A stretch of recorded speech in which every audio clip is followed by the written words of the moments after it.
specialty here in science and technology. Our specialty, the organization I'm a partner with, SIMA International, is putting the human resources together around a technology, a process, a business. And so that's what we're going to dwell on today.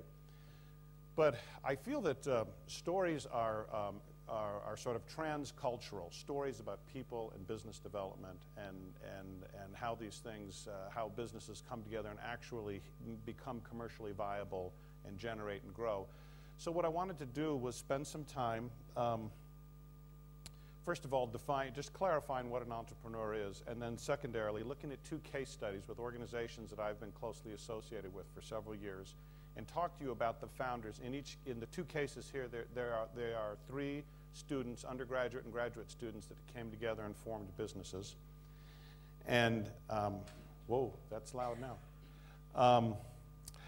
And then the topic here, discovering your entrepreneurial strengths, what I want to do is transition from a description of what these teams did and who these people are, and try to turn this back around to you, sitting here, to begin to think about the things inside you and the patterns of behavior and the academic interests you have and the various things in your past that would give you clues as to what sort of entrepreneurial pursuits you may want to consider and focus on in the future. In other words, many people believe that an entrepreneur is somebody who came up with an idea that nobody else did, and that's what made it happen. But the truth is, it's really the intersection between identifying a market need and a product, a technology, a service that meets that, and the intersection of a person who has particular skills and gifts and abilities. And as you'll see at our end here, what we talk about is it's really a constellation of people. It's usually several people that are critical to giving birth to a business that really gets up and runs. So, without further ado, and I'll stop for questions at a couple different points here, so you can, if you want clarification on things. Okay, so what is an entrepreneur? My wife and I were in Paris last week, and there were entrepreneurs running up and down the trains that we were on. They were playing violins and had instruments, and they were collecting money. And in fact, they took advantage of the fact that they had a captive audience, and they used their gifts and abilities to get money. In many ways, you could describe shopkeepers and store owners and a variety of different people as entrepreneurs. But the way we're looking at this tonight is specifically around more technologically driven things. So an entrepreneur is not just anybody who starts up anything. I think it's this mic that's the problem here. But is Peter Drucker, legendary business guru, defines an entrepreneur as somebody who upsets and disorganizes via innovation. And I think a little more clarity has been given to that by the Kauffman Foundation, as cited in the article that you've read, that in fact there's really two categories of entrepreneurs in the technology and service sector. One is the innovative type, and we know these. Before Google came along, people were using various search engines and mechanisms for looking things up, but they really revolutionized the category. Some people that are deep into internet technology would say that Google has almost created a parallel universe to the internet as it exists now. Apple Computer, for example, is contrasted with Microsoft. Microsoft gets 80% of its revenues from products that are 10 years old. Microsoft is not a highly innovative company in many respects, although it is a technology heavyweight. Apple, however, is always coming out with something new and different. I mean, how many of you have an iPod, an iPhone, iPod Nano? I mean, heck, I even have an iPod Nano. My kids got me one. They were embarrassed that I didn't have one. And so, and when you think about that, I mean, these are innovative companies. They do something no one has done before. Of particular note, when you think of Apple, you think of the user interfaces they developed. I mean, they really led the whole pioneering of the GUI, the graphical user interface, and frankly, I think Bill Gates and company just sort of copied them. You look at an iPhone, you look at an iPod Nano, and with that single circular device, you can do all these different manipulations and menus. They're just creative. It's almost in the DNA of the company, if you will. It's not like there's two smart guys at Apple. It's a whole culture they have of innovation.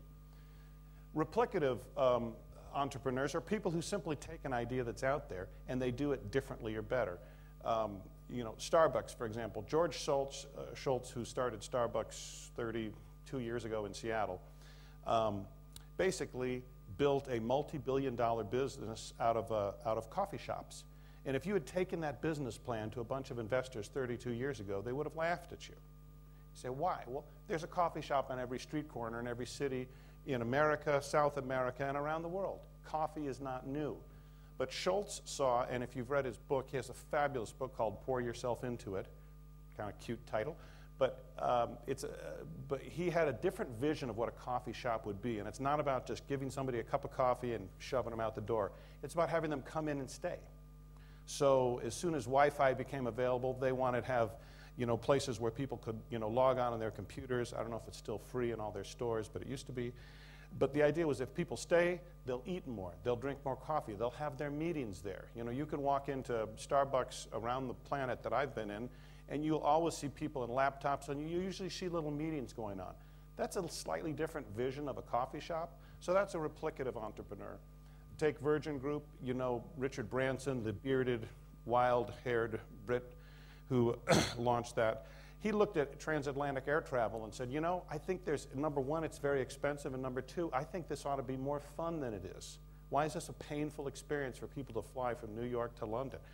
So he hatched an airline that was cheaper, and then he made it a lot more entertaining. And they got all their flight attendant crews and such. They have a lot of fun with passengers. They do silly gimmicks, sometimes in lounges or sometimes on the plane themselves.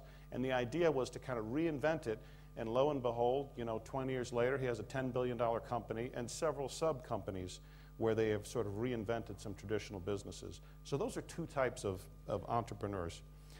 The type that I tend to work most with is more in the innovative category. Two case studies I'd like to look at with you.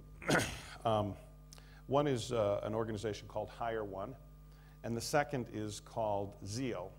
Used to be Axon Labs, but as you'll find it, if you launch a business someday and you get investor money, sometimes they get to choose what your name is. So you don't always keep the name you started with.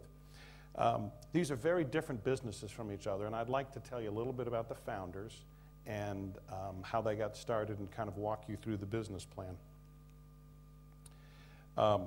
As we talk about, wait a minute. Now I want to do my Alt-Tab thing here. Okay, so here is Hire One. Okay, in the year 2000, you might recall it was sort of the apex and the decline of what we call the internet boom, when everybody and anybody, and particularly in the US and in Europe, people were throwing all sorts of things that in retrospect we look back at.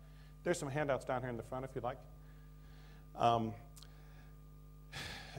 This was a bad time to launch a web-driven business, and that's exactly what they did. And one of my messages that I would love for somebody in this auditorium to go home and go back to their room and start thinking about is, this is a great time to launch a business. Down times are great times for entrepreneurs. Entrepreneurs tend to thrive on adversity anyway, so it just kind of fits us. So right in the thick of it in 2000, we have these three young people. Sean is a very tall, probably 6'5", 6'6", tall, athletic soccer player. He's a very relationship-driven person. He loves people. He, in his spare time, he introduces people to one another who don't know each other. He's one of these inspiring people who will come over and he'll tell you about a book that he just read, and it's so great. And by the time he's done, you'll go out and buy the book. I mean, it doesn't even matter what's in it, because he's a very persuasive, inspiring sort of person. Sean, as an undergraduate, met Miles. Miles is quite different than Sean. He is he's quiet, he's friendly, he's polite, but he's very task-oriented. He loves systems and processes, and he loves actually building systems and processes. And although both of these guys were one was electrical engineering, the other computer science, you know, Sean looks like he was a marketing and sales guy. He really doesn't, you know, sort of bear those attributes that one thinks of when they think of more of a scientific mind. Miles does, though. Miles is much more systematic and and sort of everything's under control. He thinks it through. At board meetings, this company today, by the way, is worth about $400 million. I was at their annual shareholder meeting 2 months. What? The company's called Hire One. Yeah. At the annual shareholders meeting, Miles still sits there on his laptop and takes notes. They think, don't want to waste money on secretarial, administrative help. I mean, it's very lean, it's very practical, and that's just the type of person he is. He would take a task like that and say, there's no need to have somebody in here, I can take notes. Mark, the third individual, is he majored in economics and statistics. He is a very fast learner. He became, they made him the chief financial officer for the organization because he took the Internal Revenue Tax Code of the United States home and read it over a weekend. And when their tax attorneys came in on Monday to talk issues with them, he knew more about it than they did. So they said, fine, you'll be the CFO because you can learn things fast. He's also a great negotiator. He wants to get everything cheap. The first time they had a building, it was about from where I am to that door and maybe 2 rows up wide. And he got the building for free in exchange for giving the landlord a little bit of stock in the company. So he's always a negotiator, always trying to get the best deal. The 3 of them, they all met at the same university.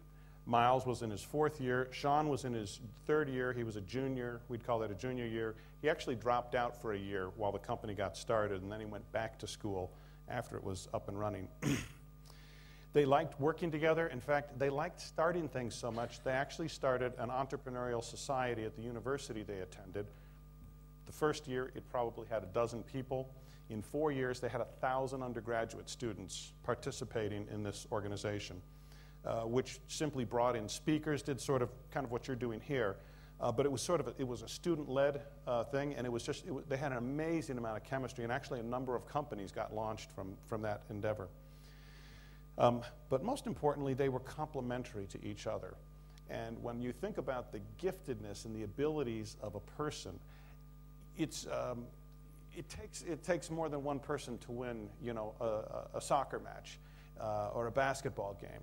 Entrepreneurship is a team sport. It's not about one really smart person. That might be the spark, but entrepreneurship takes more than that. So Sean is our visionary, Miles is our operator, and Mark is our negotiator.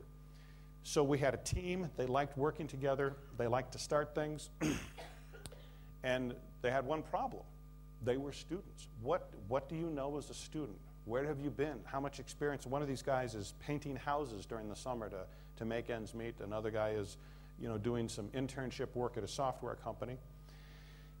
And what they thought is, there's one thing we know. We're college students. We've been in college for the last several years. We've had to borrow money to pay for our college and deal with a lot of the headaches of trying to set up a checking account in the town you're in. And they said, there's actually a lot of people like us. In North America, the US and Canada, there's 15 million full and part-time college students. Now you think college students often don't have a lot of money. Yeah, but here's the great thing. Their parents and their grandparents sometimes do, and boy do they love these kids.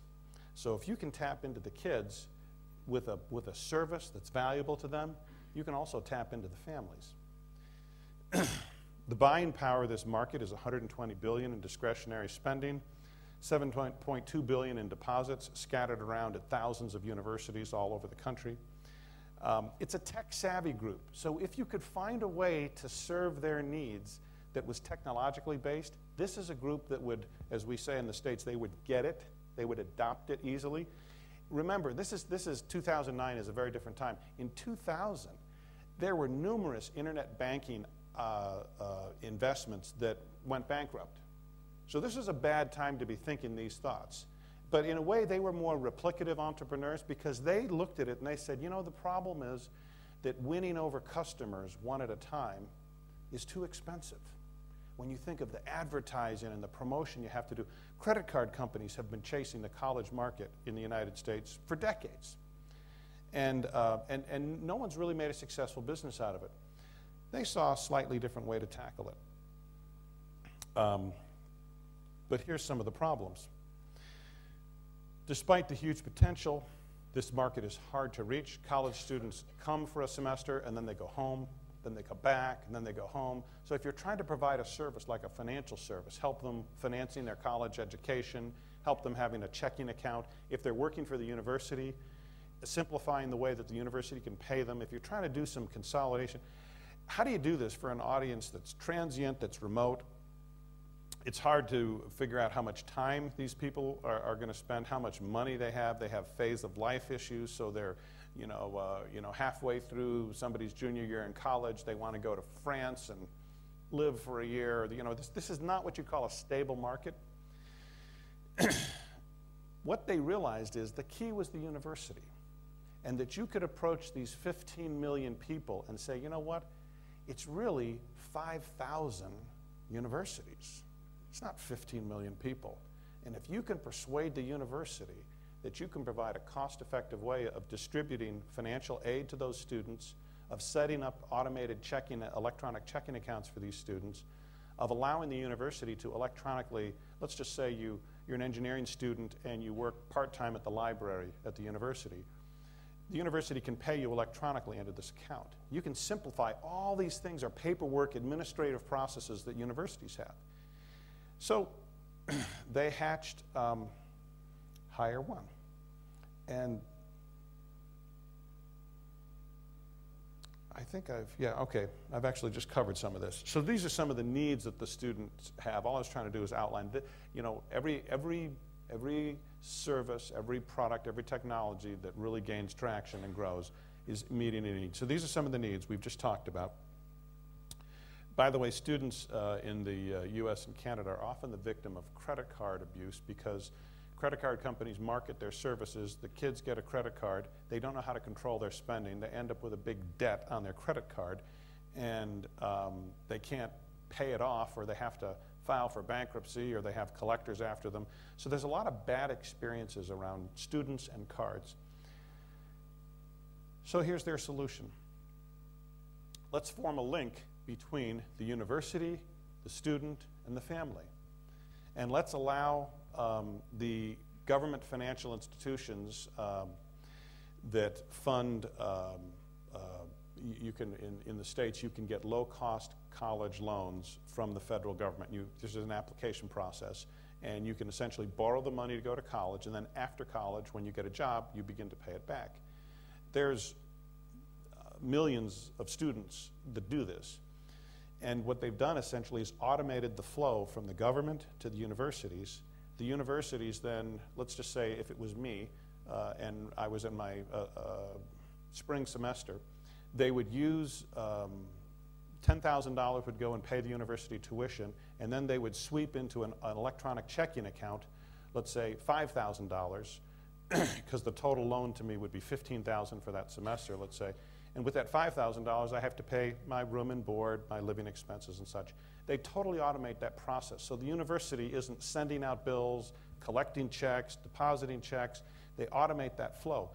So if you look at the benefits here, it's a long list, and that's always a good thing when you have the right solution to a problem. The list of benefits should be notable. So we reduce university expenses, students get better service. You have university staff, administrative people that can be freed up to do other things. And by the way, that was actually a point of resistance when they started, because some of the university officials said, boy, if we do this, we may have to shrink our staff a little bit, and maybe they won't like that. Well, they found other things for these people to do. And actually, as the economy in North America has softened, this has become a really strong selling point. If you need to run your university more efficiently, this is a tool to do it. They totally provide this service. They actually produce a credit card-sized product that I'll just use my Visa card as an example, but essentially it would say, University of Jordan on it. It would have my name on it, and it just a little logo in the corner would say, powered by Hire One. So it's almost invisible to the student. Most students on campuses who are using these cards don't know the name Hire One, which is perfect. The university gets their name, so a lot of the kids actually think the university is doing this, but this is essentially a remote outsourced service.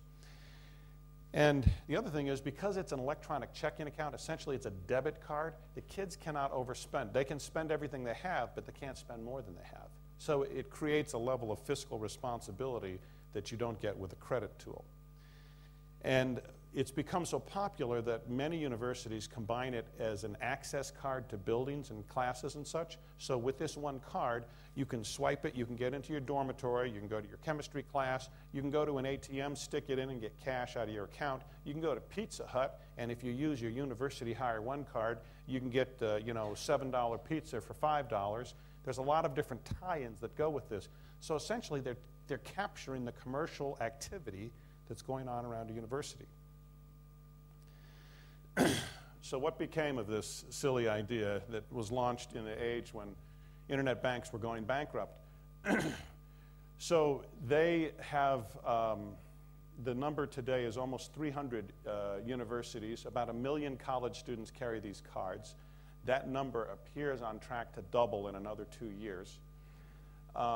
They are really the largest player in the market focused exclusively on universities. So if IBM or EDS shows up and tells the university, hey, we can automate all this stuff for you, Hire One shows up and says, well, we're a lot smaller than them, but this is all we do. We live in the university space. Your problems are our problems. We've been through this with hundreds of other schools. And they seem to win. You know, the competitive bidding that they get into, they seem to win about 90% of the time. Last August, almost a year ago now, a private equity fund bought 25% of this company for $100 million, giving it a market capitalization of about $400 million. And they've created 200 new jobs.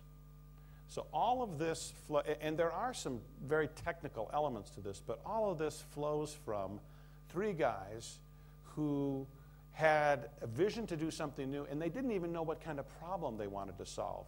But they knew they wanted to work together, and they wanted to do something else, and they knew they really didn't want to work for somebody. They wanted to work for themselves. And gave birth to this business, which is growing at a rapid rate, and obviously it's been good to them, although they would tell you that for the first 2 years, they never paid themselves. So they were just living on. When I met them, they were riding their bicycles to a loft apartment where they were running the business, and they've gotten cars since then, fortunately. But they started small, they started lean, and we eventually helped them hire a CEO who is a seasoned veteran who's run very large, much larger organizations than this. And as this has grown, his skills have been complementary to theirs. But they have still remained in key roles in terms of Miles as the Chief Operating Officer and Mark as the Chief Financial Officer. And interestingly, Sean, the visionary, was the one who got tired of the business first. He's one of these people, and you may have friends like this too. He comes up with a new idea every week. Every time you see him, he's thinking of a new way to do something. If you see the front of this, he sees the back, and he goes, you know, you could do something with the back of that. He's always got another idea, another angle. So he left after his options in the company became fully vested. He actually left and went to the UK and started another company there, and he's since come back to the US. So that's the story of Hire One. And before I flip back to the next example, what I wanted to do is, if you have any questions about this story, I'd be happy to ask them now so it doesn't get sort of clogged up with some of the other things we're going to cover. So, questions? Fire away.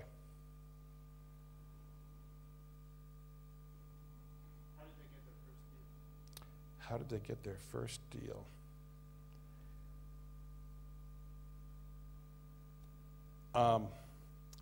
Great question, because when I started providing consulting services for them, they didn't have it.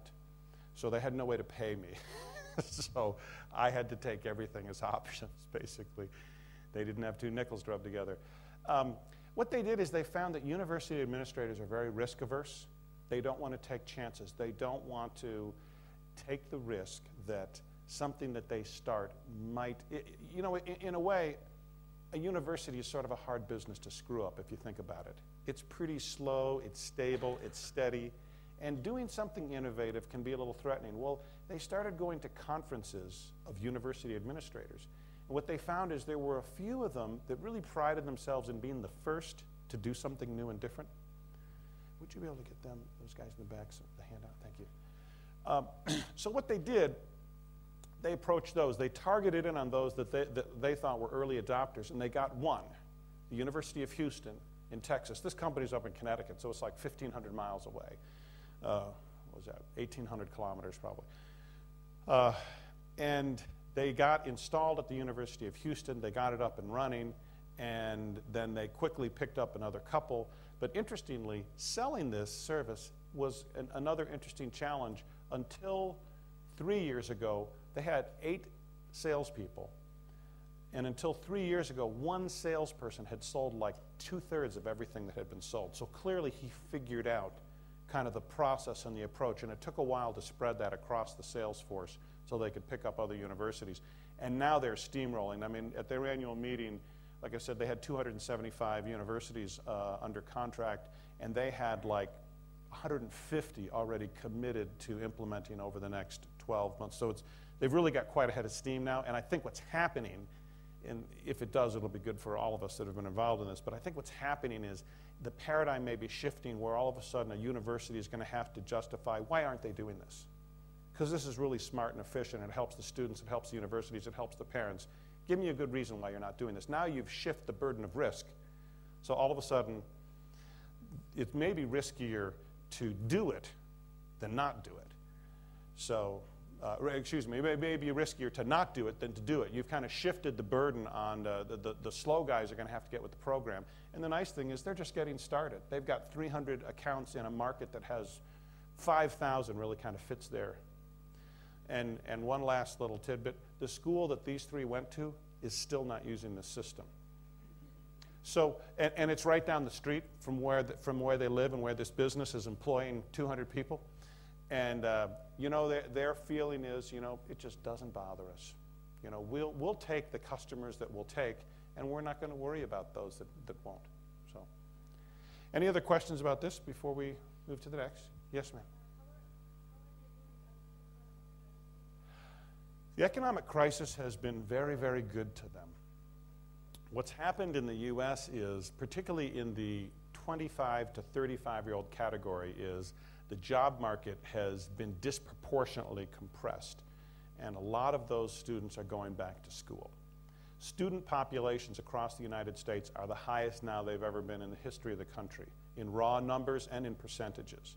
I have 2 out of my 3 sons are in university as we speak, and everything's very competitive. Space is very hard to come by. The bottom line is, this is a great market to be in for reasons, I mean, they're not celebrating the demise of the economy, but it happened to be, it seemed to just accelerate the trends that were already favorable to them.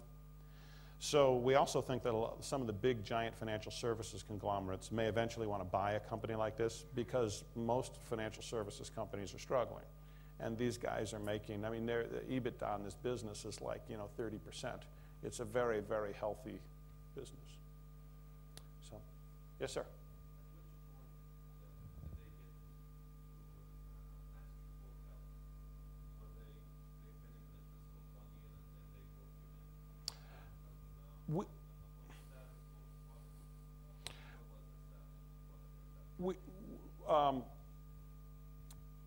I had actually met them at some entrepreneurial conferences. I go to these sort of conventions where people are showing different ideas and there's different presenters, and I go there looking for the entrepreneurs to see who's got an interesting idea. They were probably together about a year when I met them, and I probably knew them a year before they needed help. We evaluated them as a team, and then to help determine what kind of CEO they would need. And then the trick was getting a really smart, successful CEO to quit his good job and tell his wife and kids that everything was going to be fine, and go to work for 3 guys who were half his age, and start a business that didn't have a customer. They didn't have an institutional investor yet. In fact, the CEO closed the first institutional round of venture capital investment in this, which, by the way, for that venture capital fund, I believe, was the best investment in that particular round of funding they did. So I guess that answers your question. I was in it about a year, but it was all pre-product functioning. Yeah. Yes, sir. Why did they need the CEO? Well, the joke among the three of them, and by the way, it helps if you get along with your partners when you launch a business, because even though a lot of people want you to succeed, there's enough adversity in starting a business. There's enough emotional, psychological, draining things that getting along with, the last thing you want to be doing is fighting with your partners. So they got along really well, and their big joke was, we need adult supervision. Nobody's going to take us seriously. We're three 25-year-old kids. You know, we're going to these venture capital funds that manage, you know, $400 million, and we're telling them, you know, we want 10 or 15 million bucks. And they're going to say, good, which one of you has run a business before? And their big joke was, you know, so what do we tell them? We're really smart?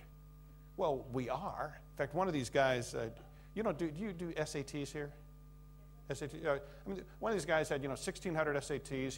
He had 3 perfect 800s on all of his SAT 2s in different categories. These guys would go to blackjack tables, and they could watch a dealer and count all the cards in 4 decks. I mean, they're pretty sharp guys. But what a venture capitalist wants to see is, show me the person who knows how to manage other people, who knows how to hire, develop, promote, who knows how to put, you know, human resource systems in place, who knows how to hire and build a sales force, because what good is a great idea if you can't sell it, right?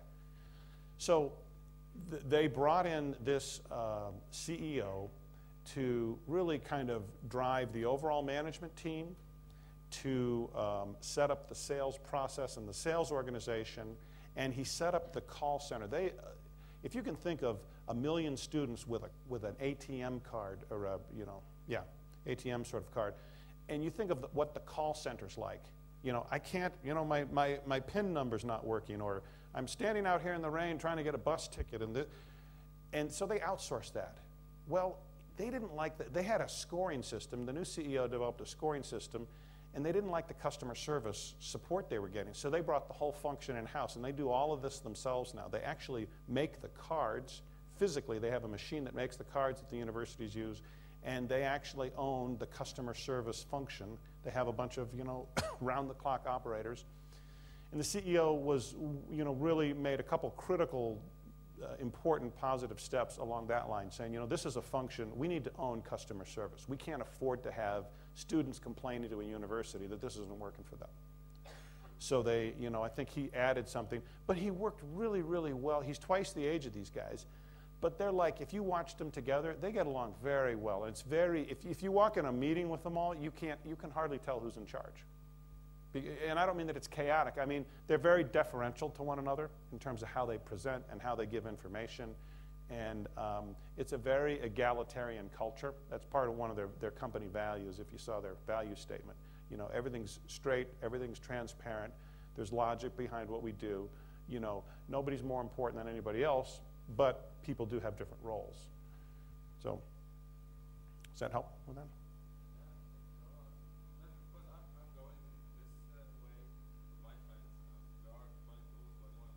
Mm-hmm. He might wreck it. It won't be any fun.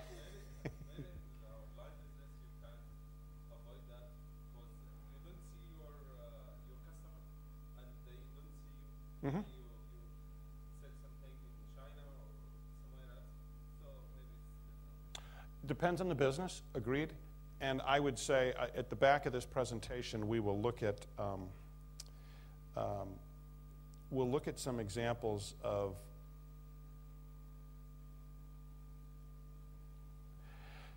at the back of this presentation, we'll look at some examples of teams, and I call them sort of constellations.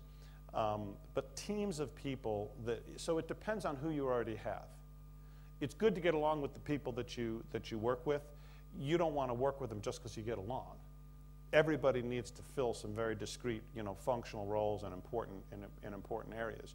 So it depends on who you already have in your team. But we can talk more about that later. Interesting situation here.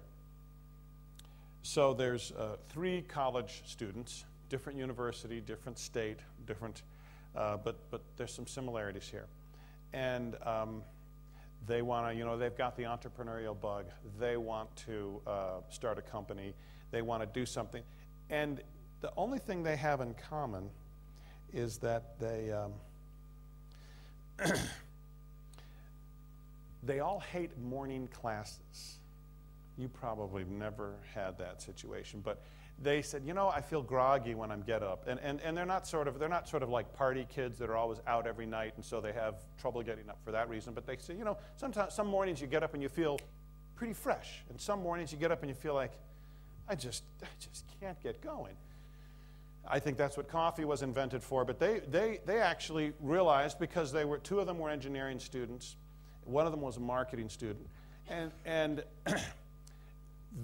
on their campus there was a sleep research lab, which is all about sort of brain activity and analysis and such.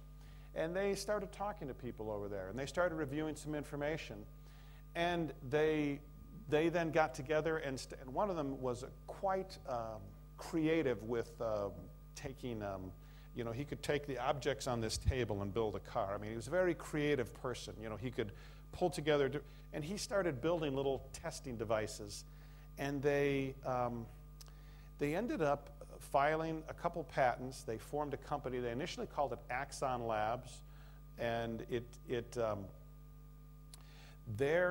what they wanted to attack is the problem of sleep, and specifically the issue of sleep per se isn't a problem, right? So the problem of getting up and feeling refreshed, which really has to do a lot with brain functioning.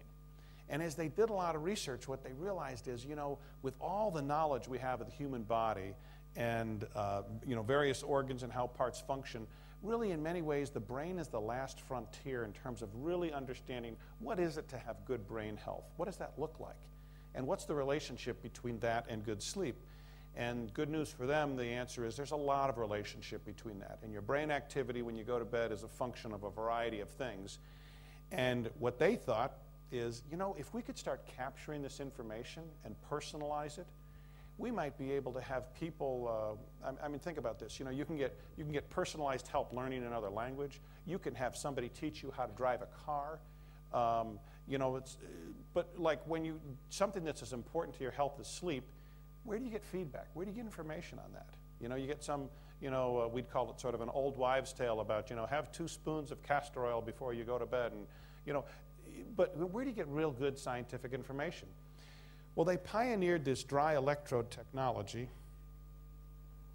and, excuse me, I'll go back, that allows you essentially to put on you know, a sweatband like a tennis player would wear, you know, sort of like that has like a little Nike, you know, swoosh on it or something, sweatband. They have a dry electrodes that are woven into this fabric and can pick up your brain waves. And they designed it and had to patent it because it was kind of a unique ability. Electrodes typically, if you go in to have an EEG or any sort of, you know, brainwave testing, typically they're sort of sticky, gooey things, and you stick on your head. And when you start thinking about a consumer device, you go, how many people want to stick something on their head before they go to bed? This has to be really easy. It has to be painless. It even has to look sort of okay. So they pioneered these dry electrodes and sort of an alarm clock-sized device that captures all this data. That's a little bit of a forerunner of what they did. Who are these people? Eric is a serial entrepreneur. In his life stories, when we interviewed him, back to the time he was 6 and 7 years old, he was coming up with new ideas. He was inventing things. He was persuading people. He started a company when he was in high school. He always wanted to do things, and he loved the challenge of winning over new people. He's the only person I've met under 40 who read Shackleton's Way, if you know that book. If you want to write that down, actually, if you're into team building and gathering people, Shackleton's Way, it's about Ernest Shackleton, the famous British polar explorer. He made 4 or 5 trips to the South Pole, you know, in wooden sailing ships, and, you know, when all the equipment, this is like 100 years ago, and he wrote a diary of everything he did, and he has incredible insights into how to work with people under terrible, adverse circumstances. How do you get people to do a job that might kill them? He was magical at doing stuff like that. This young man was interested in things like that. So he's a fascinating person. Ben was a brilliant creative engineer that I just mentioned. highly analytical. He has a big need to be recognized for being important and being brilliant. It's not just that he is that. He needs people to know that. And Jason is an accomplished musical person who was a marketing individual, loves strategy. He's a fairly competitive person. These three bound themselves together and launched Axon Labs, and eventually have been able to pull together the team of people that you now see here. Dave Dickinson, the CEO, and is the individual we brought into the organization. But as important as this team is, they've got some very substantial directors. They recruited in Colin Angle, who founded iRobot, if you're familiar with that. Have you ever seen these little vacuums that you can turn on and they'll vacuum your house by themselves? They figure out where the walls are and they move around. He's developed robotics for NASA space exploration and moon Land Rovers and for military applications. Sherwin Greenblatt down here was, along with Dr. Bose, was the co-founder of the Bose that we all know for speakers and electronics and such. They put together a real heavyweight board of directors. This was a critical piece of closing their last round of funding, which was about a $9 million round. So, and once again, think of this young man, Eric. Part of his magic is sort of winning people over, bringing them in. And while he's young, and he actually looks younger than he is, he's one of those people that's, when he's 40, he's going to look like he's 20. But he has a fabulous way of sort of getting people on board. So let's take a look at what kind of problem are they solving here with Zeo. Lost sleep is the new epidemic. The statistics on this are quite interesting. And these are large. This is North America and Europe. Most of this data is North America and Europe and Asia. Insomnia, it's the third biggest health complaint. There's 88 different types of sleep disorders. There's 80,000 people who, based on statistical data that's gathered, 80,000 people say they fall asleep at the wheel of a car at some point during the day. They're all out there driving around, by the way. You've probably seen some of them today. The pain of sleep, 40% of adults say it hurts their performance. 67% of women say it hurts their relationships. There's some projections on the lost economy. If you look at this, 75% of the adult population reports trouble sleeping. There's the insomnia statistics, a third to a half. What I found interesting is that women over 40, 60% of women over 40 don't sleep well on a regular basis. And all I can tell you is somebody who's married to one of them, it's a problem for everybody if that's the case.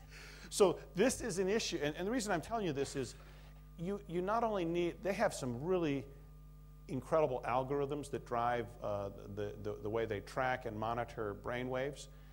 But what's important is all that technology has no value unless you're solving something that's a real problem, something that people are grappling with. Sleep is a big problem. On Wall Street in New York City, there are actually sleep cocoons. So like lawyers and people who are doing deals that are up all night, they can go places and try to get some sleep. The Japanese really kind of pioneered that. But sleep, believe it or not, is a big issue, and often in very affluent, high-paced areas. So it's a great market because these are often, you're talking about an audience that has disposable income. How do people deal with sleep solutions? You got pharmaceutical, you got, natural and herbal remedies, there's alternative methods, yoga, meditation, and by the way, while the number 3 can be very effective, this is time consuming too. I mean, what most people want to do is solve a problem with the time they already have, as opposed to take more time out of my life to solve this problem. Homespun remedies, I like that, warm milk and warm bath. When was the last time you had that?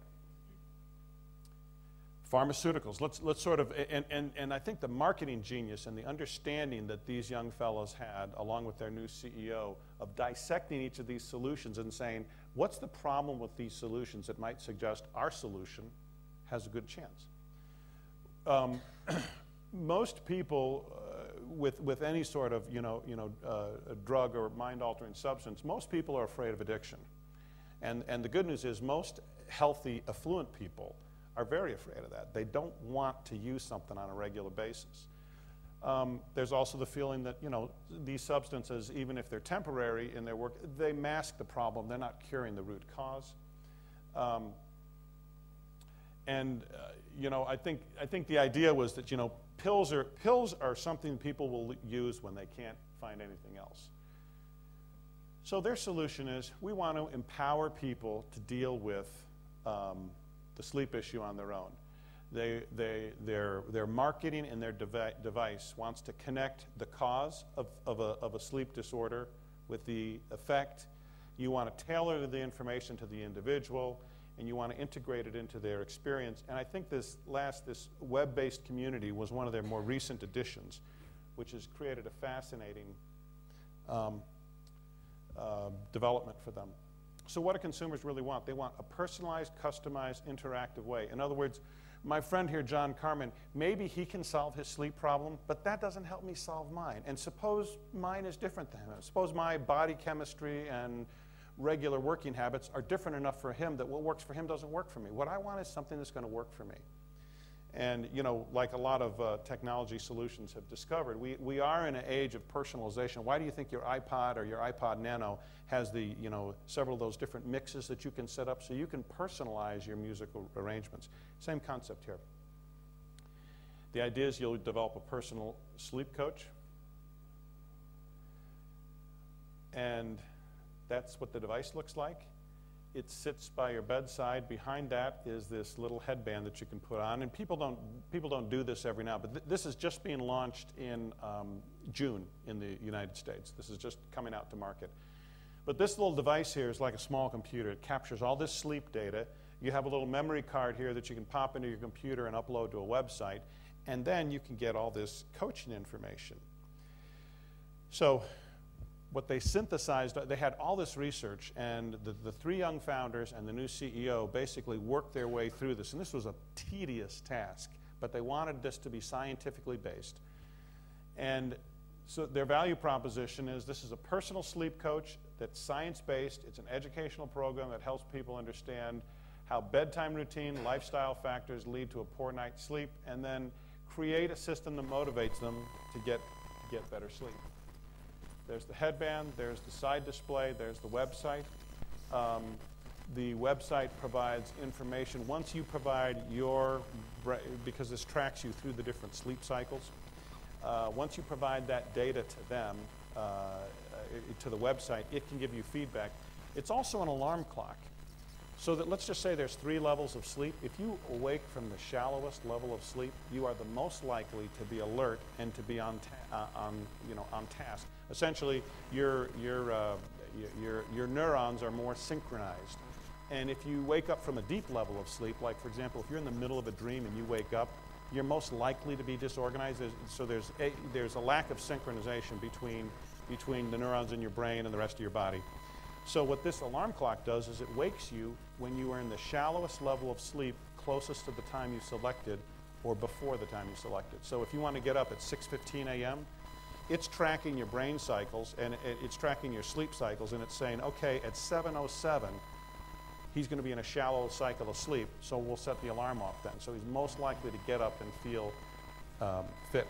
But the other feedback they give you about health habits and other things have become critical value added and also incremental revenue streams. So these are some of the key features here. They decided you needed a comfortable headband. Several of their early investors, in fact, this one woman that I thought was just fabulous, she was a CEO of another company. She was an early stage investor, and every time they had a meeting, she'd walk in and she'd say, "Where's the latest headband?" And somebody'd hand her one, and she'd put it on. She'd put it right on her head. She'd wear it for the whole meeting. And she would often say, this one's better than the last one, or no, I don't like it, or she'd look in the mirror and say, I think I look dorky in this thing. And it's that type of involvement from investors as well as entrepreneurs that helps you sort of work through the issues of coming up, with devices that are going to be, palatable to your audience. I'm not a mathematician, so all I can tell you is there's a lot of complicated stuff that goes into the analysis of your brain waves and the algorithms. They've actually patented a number of these things. They've broken sleep down into finer and finer levels of cycles. But what they've been seeking is to very accurately identify the cycle from which and the moment at which you can be awakened and feel almost like you're awake. You may know that Winston Churchill was a famous cat napper. He would nap, even during World War II, he would nap, between the House of Parliament and Downing Street, and he could come right up and he would be totally functioning. Some people have sort of developed that habit, but for most of us, when you're in a night's sleep, what you want to do is wake up fully functioning, and this allows you to get that. Anytime you do something that's scientific and medical, you need a lot of these kind of guys on your advisory board. So another big task for these was, even though they knew they were onto something, they needed the established professionals to say, hey, these guys are really onto something. So they had to pull these together, and you can see there's some different hospitals that have sort of validated and have gotten behind this.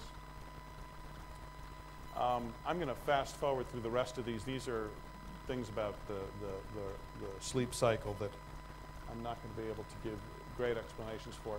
The online coaching model is great because it allows, it's taking after several other online community type of solutions that allow, if you provide data, the site can give you answers, solutions, some prescribed routines, dietary changes, things like that. You can also have online communities of people who might share similar solutions and issues. And all of this, by the way, has grown from the initial idea of, we want to be able to figure out this morning grogginess. And what they found is they had such a big volume of data and so many different scientific approaches and solutions. They had to try to whittle this down to leverage their proprietary patented technologies into some manageable solutions that a normal person would be able to understand and purchase. So these are some of the things you can get. You can end up getting way into this in terms of different things that affect how you're sleeping, and really tracking your progress from marginal sleep to good sleep. So needless to say, I've ordered one of these for my wife. We're waiting for it to arrive. And their mantra is, the more you know, the better you sleep. So here's another example. 3 young guys who let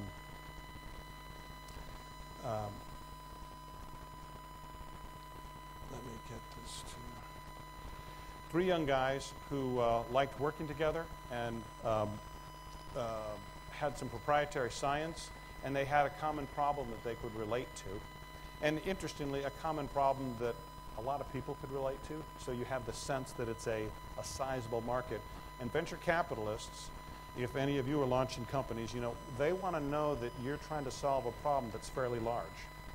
Because you may not win the war to solve that problem, but if you come in 2nd, 3rd, 4th, or 5th, it has to be a big enough marketplace that you can still make a lot of money solving the problem. Questions about this before we advance to the next stage here? Yes, sir.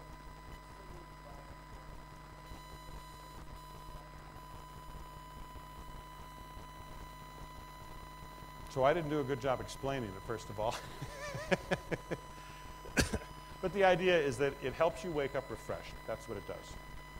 And if you're not having trouble waking up refreshed, or if morning grogginess isn't an issue for you, I'd say lucky you, and you don't need it. Mm-hmm.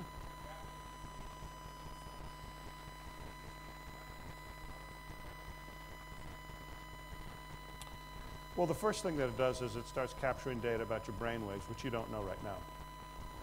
So, and it captures the things that are unique to you. So you can see that if you go to bed on Monday and Tuesday night, and you've had you had a cup of coffee within 2 hours of going to bed, you can see some of the impact of caffeine versus nicotine versus alcohol, some of those sorts of things.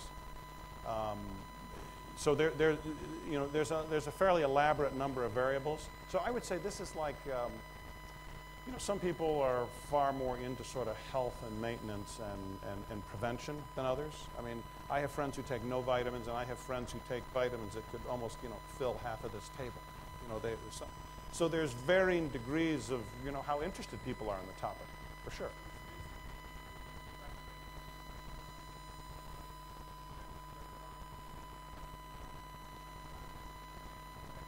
Yes. Yeah. And you're getting that both experientially, how are you feeling when you're getting up, as well as sort of more analytically, clinically, much like if you were exercising regularly, you might start feeling better, but you could step on the scale and say, and I'm 7 pounds lighter than I used to be. So yeah, it's sort of that kind of combination. But it falls in the category of more of sort of prevention, sort of being proactive about your health, which you know, in Europe and North America is sort of there is a pretty big market. In fact, Japan is very much into this kind of stuff. So, makes sense? Yes, sir.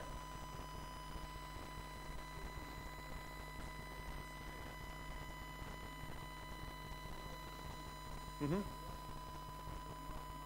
Mm-hmm.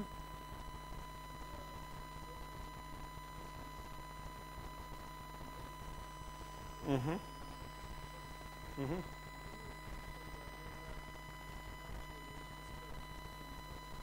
Mm-hmm.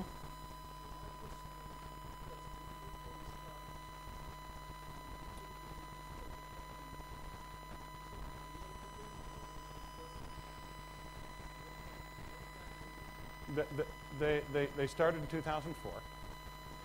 Okay. I can't tell you the breakdown between patents pending and patents awarded, but you know, in the U.S. in particular, what you want to do is you want to get patents pending. Right, right. And they work through with a sort of a scientific board which of these things make more sense and which are more strategic to the product offering.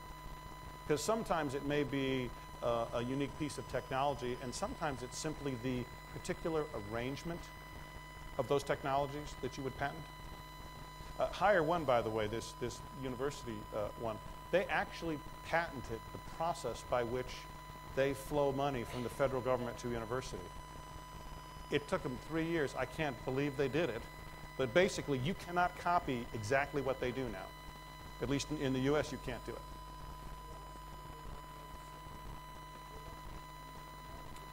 It is June. June, yeah, yeah. You could go to their website and see if you can get an advanced order. They're doing what they call a soft launch, and they're, yeah, so.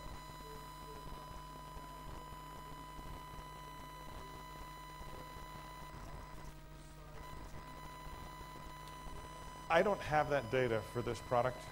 I mean, they have that data, but on this particular presentation, I don't have that information.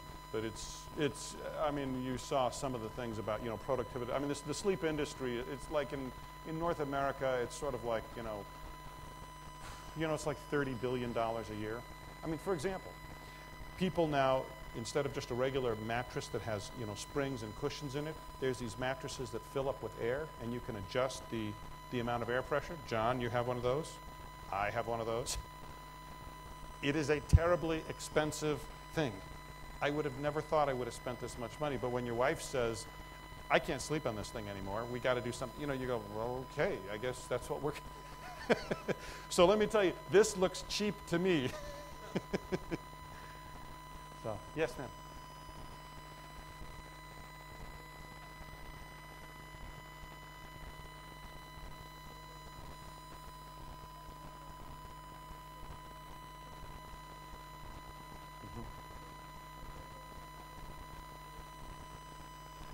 That is a great question. That's a very strategic question.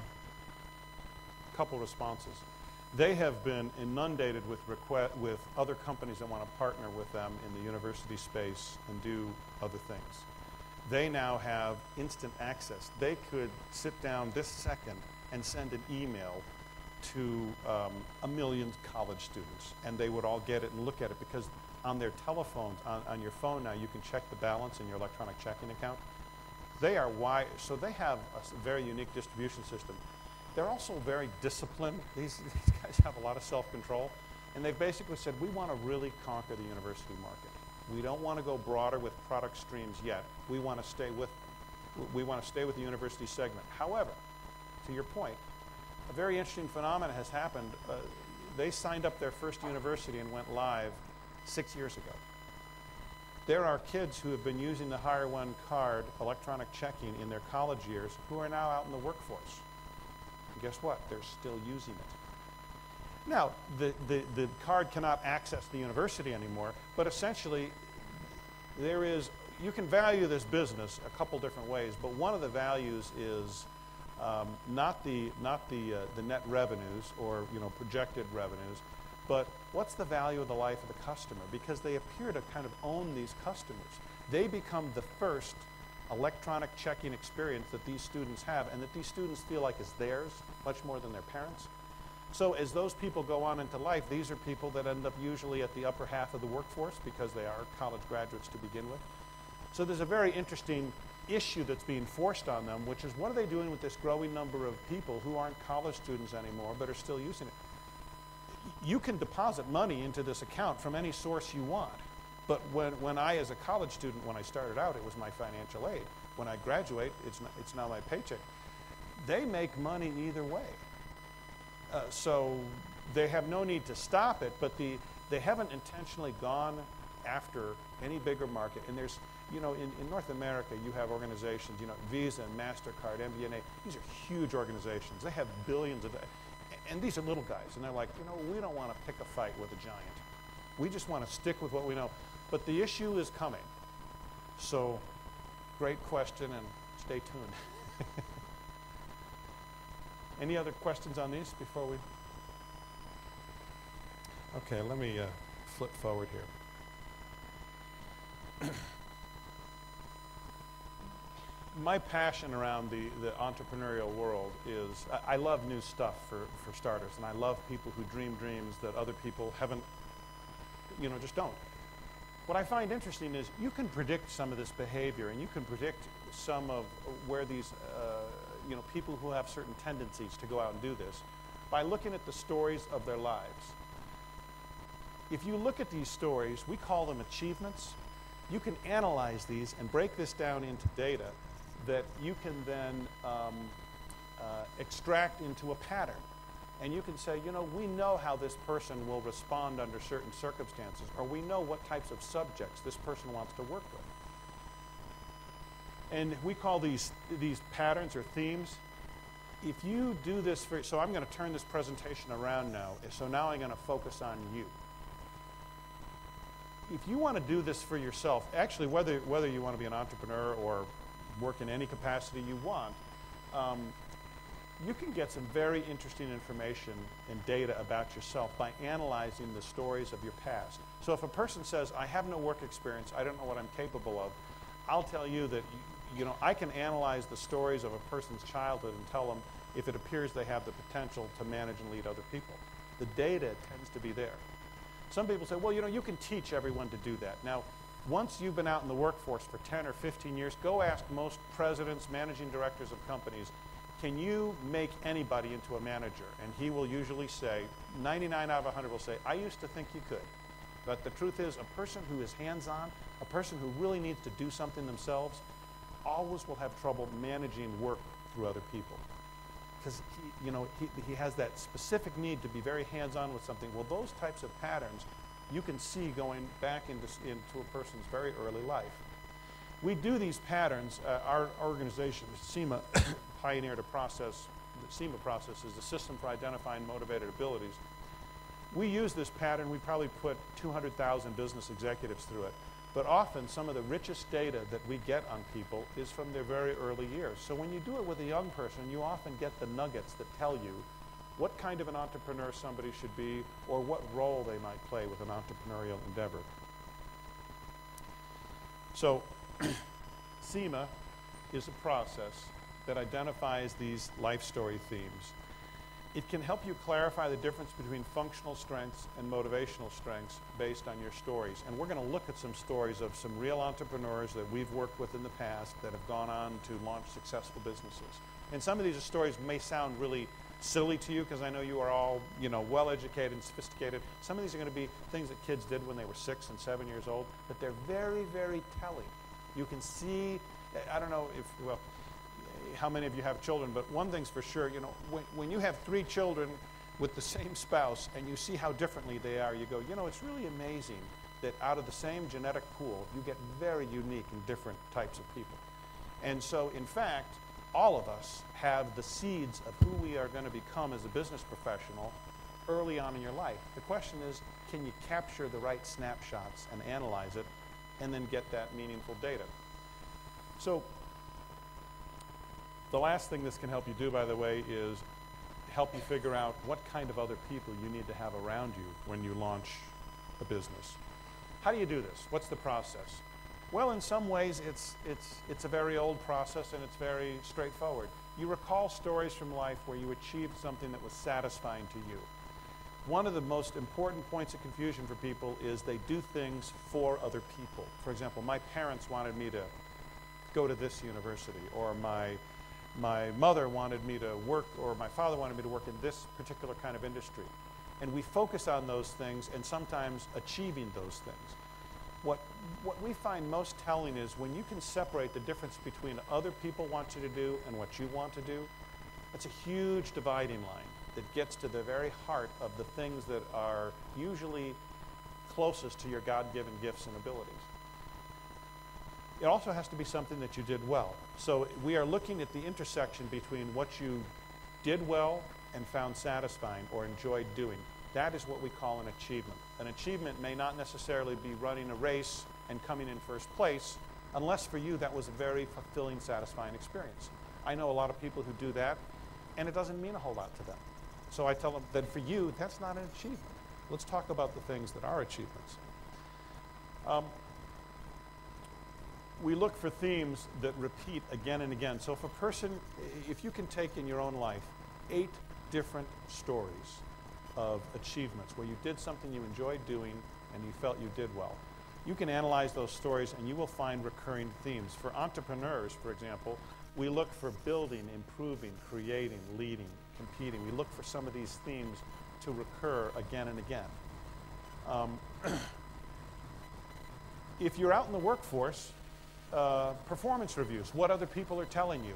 I remember, this is a great one. I was in high school, I think, I was working in a paint store, and so I was stacking cans on these big shelves down these big long aisles. Just one of these mindless jobs that you do when you're young. And the owner of the store came by and he stood there and he looked at me and he said, "Young man, don't ever work with your hands." And I took that to mean that I wasn't very good at what I was doing, and I think that was his point. And as my wife would tell you, the surest way to break something in our house is to have me fix it. So working with my hands, and by the way, I have always admired people who worked with their hands. I wish to heck I was great with wood carving or painting or fixing or building.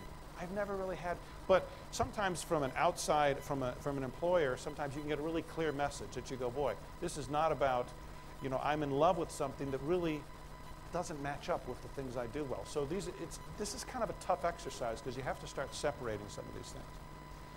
So we want you to try to get down to selecting 3 dominant themes here. Here's a story. This is a true story of somebody who's in the process of building what I think is going to be a fabulous and huge company. This is from early years. I enjoyed building, whether it was Legos, I don't know if you have these here, Legos, little toys you snap together, whether it was Legos or with wooden nails in the backyard. As a young child, ages 3 to 6, I'd build elaborate fortresses with my Legos, wooden blocks, pillows. I'd cover, 50, 100 square feet. It would take days to build. I'd have a real attention to detail.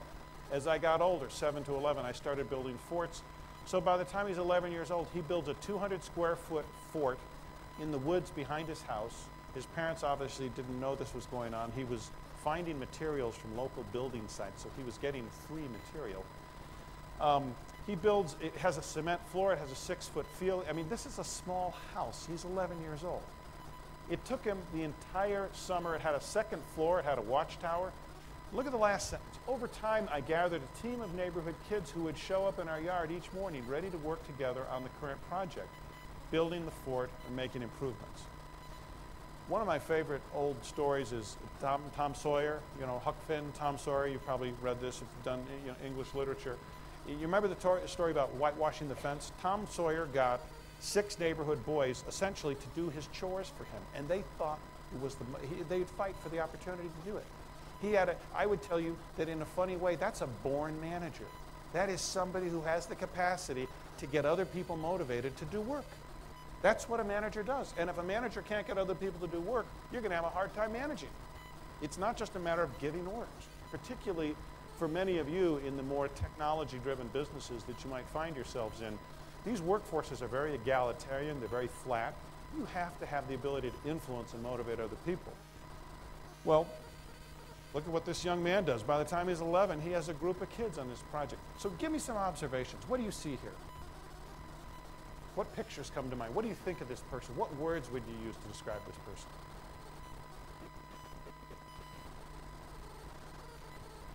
Builder.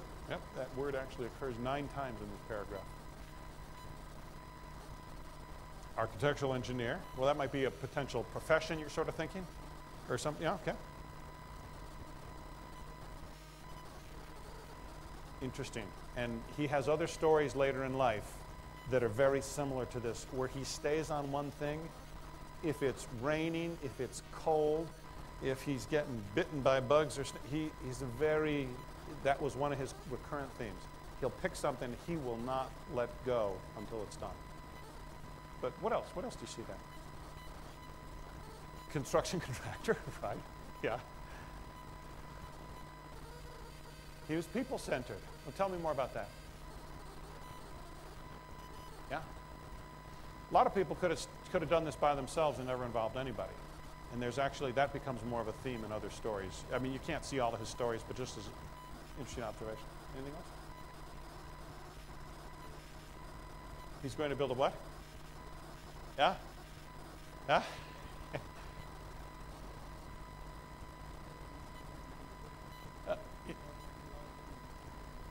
Yes. Yes. That's one of the things.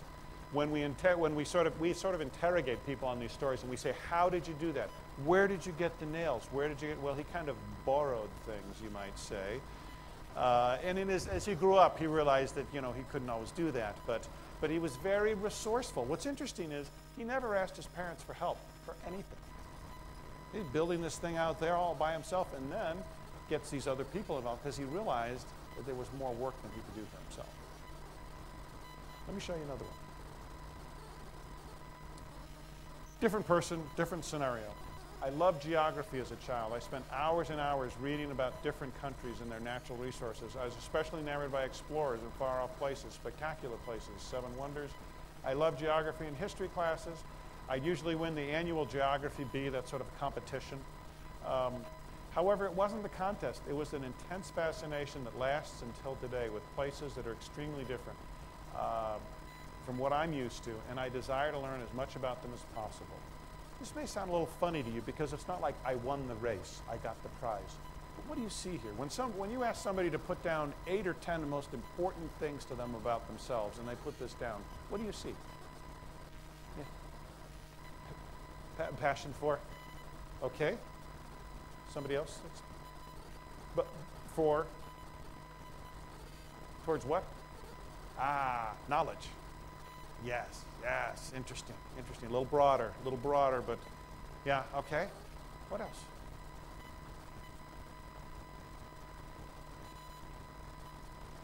Interesting, interesting. Or it's for granted what?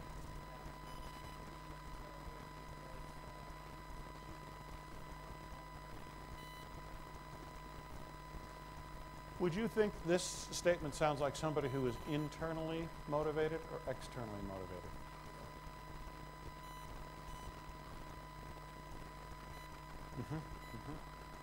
The love seems like it comes from in here. I mean, who gives somebody a love for faraway places? I would say some people just have it. Some people don't. Some people, you know, they're content with the neighborhood they grew up in, and that's fine. And that's good too. But it's like, he's not saying somebody told me, somebody made me. There's this insatiable appetite.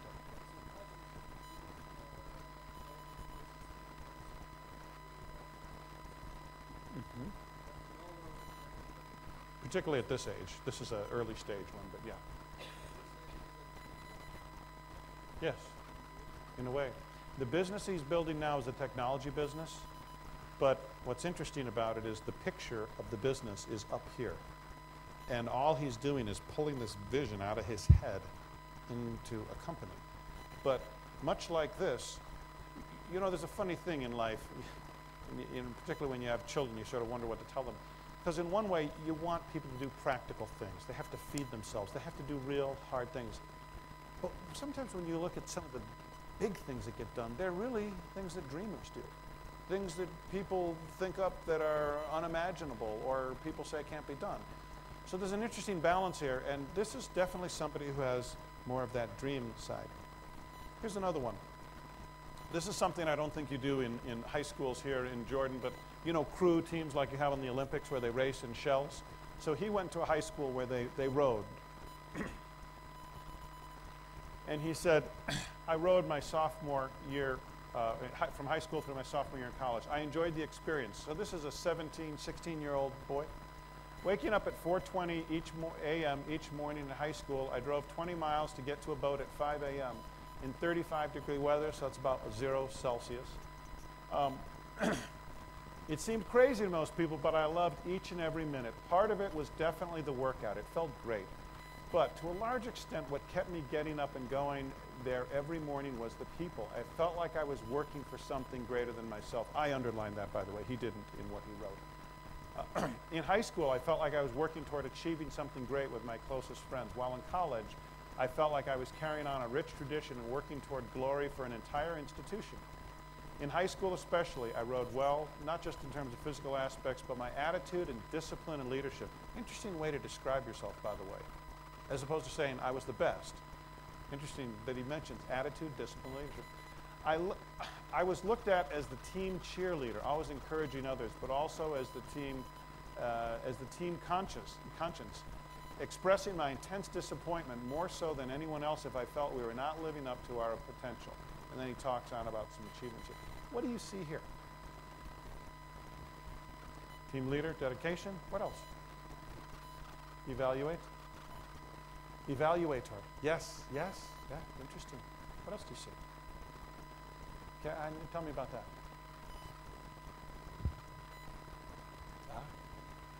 Yes, yes. In SIMA, we have a category that we call influencing. We would call him an influencer, yeah. Especially helpful in technology businesses, once again, because of the flat hierarchy.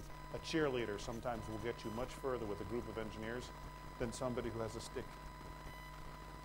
What else do you see here? Pardon? A goal? What's the goal?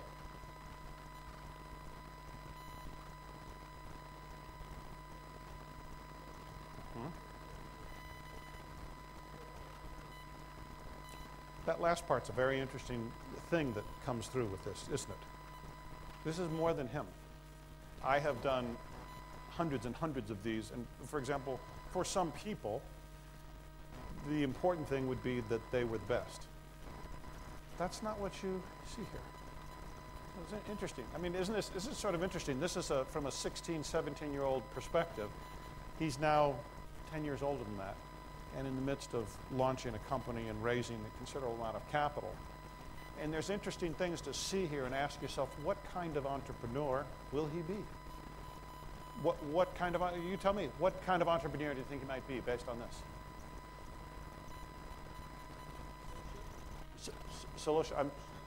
A social entrepreneur. Interesting you mention that because the company actually has a built-in part of their revenue model that goes to social causes. It happens every time somebody goes on one of their transactions, donates to one of two causes, or you can check a couple others if you'd like. It's interesting you picked up on that. Yeah. Yeah. Charity. What else do you see here? I'm sorry. Sports equipment. Tell me about that.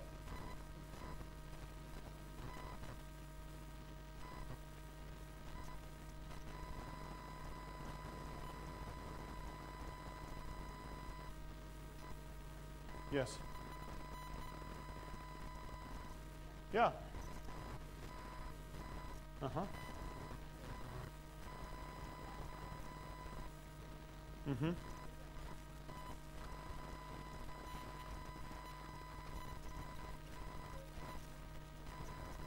Mm-hmm. Yes, yes, that's true. That's true. And I think I've said this to other groups, but some of the great entrepreneurs of this generation they want financial success, but they have a much bigger picture than just that, a much bigger picture. They want something that's going to be meaningful and helpful to everybody that gets involved with it. It's a different psyche. It's not sort of like, I win, you lose. It's like, we both need to come out of this better. And they tend to, as you might imagine, it's a lot easier for them to gather people to the cause or to the company. Yes?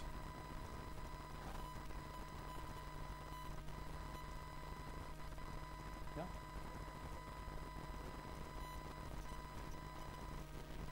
Uh-huh.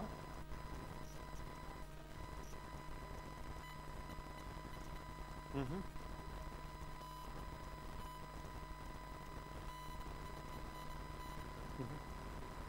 Mm-hmm.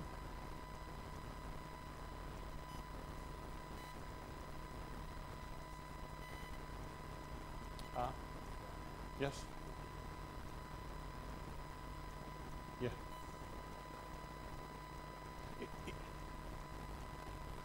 Well, if you had to place him in a company as the number 1 person or the number 2 person, what would you guess he would be?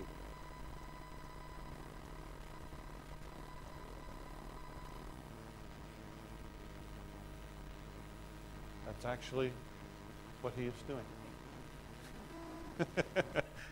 Yes? Because he doesn't really care about the title. It doesn't matter to him.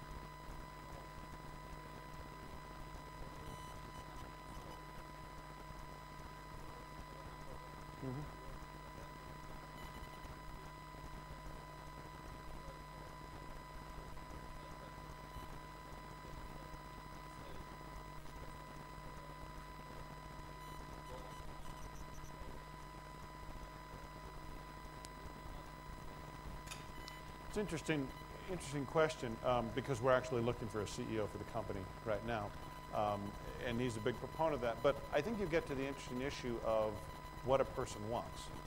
And I think for some people, their motivated pattern is the control issue is extremely important for them, having control either over people or over the process. He is far more oriented towards moving people in a direction, but not necessarily controlling them. Like he wouldn't describe, like on a crew boat, there isn't really, every person is doing the same thing. It's a very interesting sport because whether you're in a 4-man boat or an 8-man boat, every person has one oar. No one can win the race by themselves. In fact, what's interesting is, almost by definition in size and weight, they have to be quite comparable to one another. So the only influence you have over other people in that scenario is the ability to encourage and motivate. But you really can't tell them what to do. There's usually a, what do they call him, John, a skull, or there's a guy at the back with a horn that kind of says row, row, stroke, stroke. But he wasn't that person. He was one of the people with the oars. So I understand what you're saying, and some people have that motivation, but don't project your motivation onto him, because that's not what he said. He didn't say that. And he is, I happen to know who the number 1 in the business is right now. This is the number 2 guy, and he's very content with that. He likes working on the sides of it that he is working on. Let me show you another one here.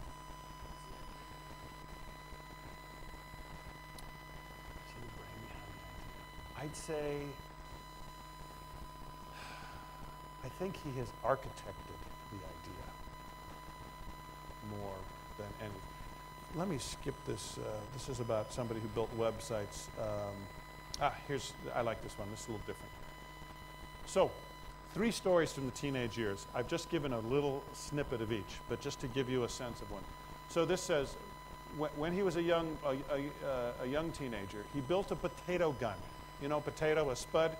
He he built something that could fill with methane gas. You could light a lighter and it would shoot the potato out, and he broke a street light with it.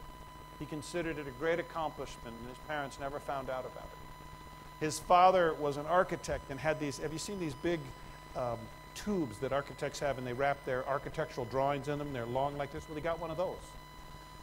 You know, you stick a potato in it, or you get one that's the right diameter. I don't know how he got the methane gas, but he got a lighter from the family grill. He light it, shoot. Next thing he mentions is he gained a black belt in karate after years of hard work. The test was physically demanding. It was the hardest thing I've ever been through. And the last thing is, this achievement here was about like 8 years ago. I built a computer in my car that delivered MP3s to the speakers and played. This is when MP3 players were only in your desktop computer. I mean, there wasn't a portable anything. So he takes his computer apart and rigs it up in his car so he can drive around and sort of have an MP3 player in his car, ahead of his time. What do you think about this person? What does this tell you? What do you observe about here? Think about both what is here and what isn't here. Innovation? Yeah. Creativity? Yes. Single player. Tell me more about that. Right. Karate's not a team sport. Yeah. And by the way, you could build a potato gun with other people. He did, though. See, what's important is what he did. And once again, we don't put value judgments or moral judgments on these things. It is what it is. We just think of it as data. So when he volunteers to you the things that he's done in that period of life that were important, these are some of the things he talks about. Who did he build the computer in the car with? Nobody. Actually, you probably don't have enough data to see all that, but one of the big achievements for him was being the only person who had something like this. And he made it himself. So once again, you have little fingerprints of what somebody might be later on in life just by looking at something like this. Does this say that he can't work with other people? No, it doesn't say that. But what's interesting is that when he is allowed to choose the events that are important to him, these are the ones that he chooses. Take a... here's a good one. This is great. If you love entrepreneurs, you'll love this story. So he's in college. In my sophomore year at university, I started a travel company with the goal of getting students to area airports more quickly and cheaply, the only option at the time. A local company charged $36 to go, this is a city in Connecticut, to go to Hartford, and $100 to go to New York. It was almost, it was almost always delayed. For the first travel event, I mean, think of this, he went way out. He didn't have much money to do this. He rented dozens of buses and sent them to area airports every hour, charging $16 each way rather than $36. What did he learn? We barely broke even our first Thanksgiving. That's a school holiday trip. Made only $750 after carrying 1,000 students. But we stole a huge percentage of the market share in our attempt. Since then, we've raised prices slightly and have expanded our offerings beyond only the airports at academic breaks. We travel to popular sporting events, whether they're schools, concerts, etc. In 2008, he's doing this, by the way, on the side while he's a student. Okay, so he's doing this in his spare time. In 2008, our revenues exceeded $90,000 with profits approaching 30%. Not bad after 14 months. What I'm most proud of when it comes to, he called it ASA Transit, is how much money we've saved students compared to other travel alternatives, while at the same time turning a very healthy profit. What do you see here?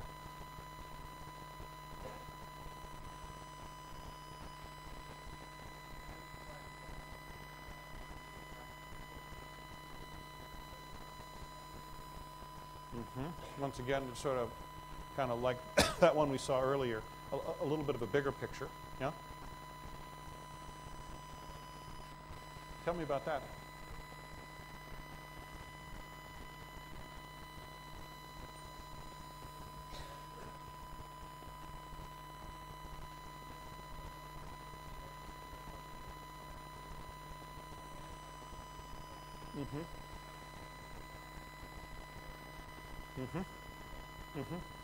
an incremental learner in a way. Yeah, yeah, he can build upon what he learned last time. What else do you see? Sincerity, tell me about that.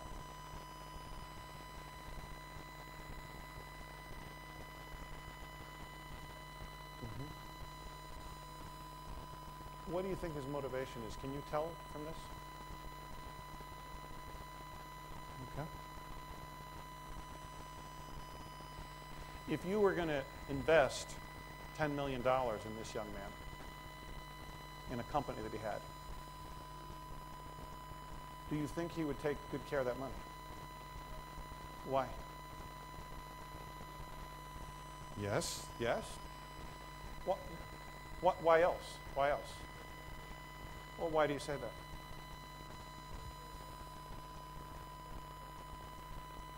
Only 30%. Boy, I want to invest in your business. Yeah? Okay. What else?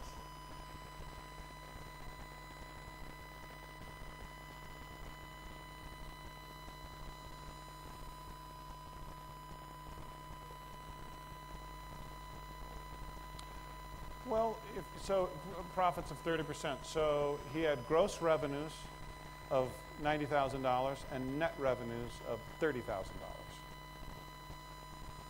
So if he had a business that was $100 million in sales and he had net revenues of $30 million, what would you think of that?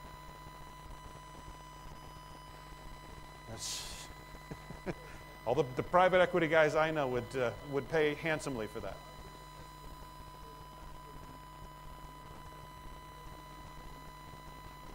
Yeah, tell me about that. What do you see in there? Yeah. Yes. Yes. Mm-hmm. Yes. Mm-hmm.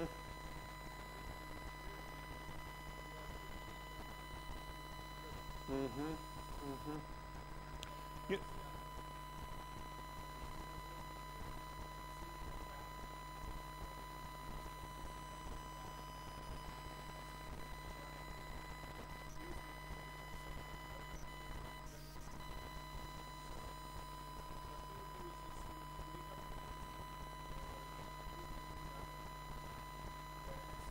mm-hmm.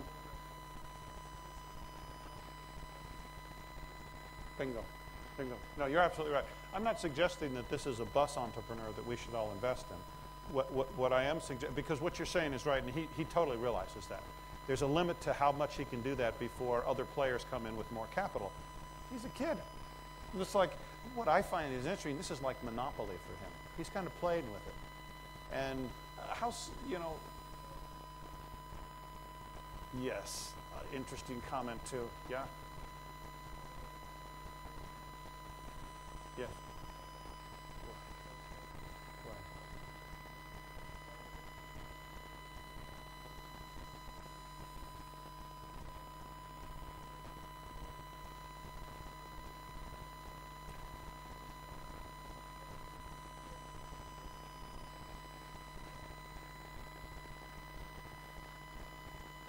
Mm-hmm. Also, he's leveraging his knowledge as a student. He knows what events kids on this campus want to go to the most. He's actually expanded a couple other campuses, but he doesn't have much time for this anymore. But I thought it was interesting when you see, the other thing I sense here is, and this is what you like if you're going to write somebody a $10 million check, he's cheap. It bothers him that somebody's charging too much money. You know what some kids would go? Mom and dad are paying for it. Who cares? He goes, I don't like that. They're charging too much money. There's a cheaper way to do this. And everybody should want something cheaper. So when you see people that have money sensitivity in these early stories in life, they often tend to be good investments because they hate to lose money. And let me tell you, I have over the last 20 years seen far more failures than successes in the entrepreneurial world. It's always good to have one of those entrepreneurs who it feels like you're taking blood out of his arm when he loses money. He hates it. If the investors hate it and the entrepreneur doesn't hate it, you got some problems. But if the investor goes, I hate losing money, or if the entrepreneur says that, you go, this might be a little bit safer here. because he will crawl across broken glass before he loses money. He doesn't want to do it. Okay, enough about them. So, if we were to turn this around, and we're at the end here, if we were to turn this around, I wanted to give you some examples, and we're not doing, a couple places we're doing 2 sessions of these, and there's sort of a follow-up, but we're just doing one here. If you would like to do this for yourself, this is what you, first of all, let me tell you, I have 2 esteemed colleagues. Dr. Nick Ispister in our Oxford office in the UK has written a book called Who Do You Think You Are? And it talks about using this methodology for these purposes. And I have another colleague, see, part of my map is that I'm not a really smart person, but I always make friends with people that are. And that's, these 2 are some of those people. So Marlis Hansen has, out of our California office, has written a book called Passion and Purpose. Both of these are sort of pragmatic guides to walking through this process that we've described here. You can order them on Amazon, and I've got a copy or 2 that some of you can take if you'd like. But just the concept, the big picture, you want to select and analyze 8 important achievements. That's a very hard exercise. You should sit down and think and come up with probably a dozen, and then you have to cut that list down and say, these are the ones that really mean the most. If I died, here's what I tell people. If you died tonight and you had to review the tape of your life, the videotape of your life, what would those be? And by the way, we just looked at a bunch of ones that had, people and money. For some people, it's, my young sister had, cerebral palsy, and I figured out a way to rig up her bed so she could sleep more. It could come from any section of life. It doesn't matter. But you have to get down to 8.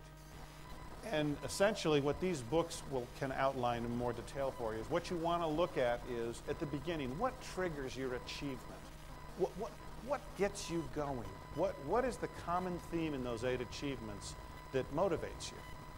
For example, some people, if they're told that something can't be done, they go, well, if it can't be done, let me go do something else.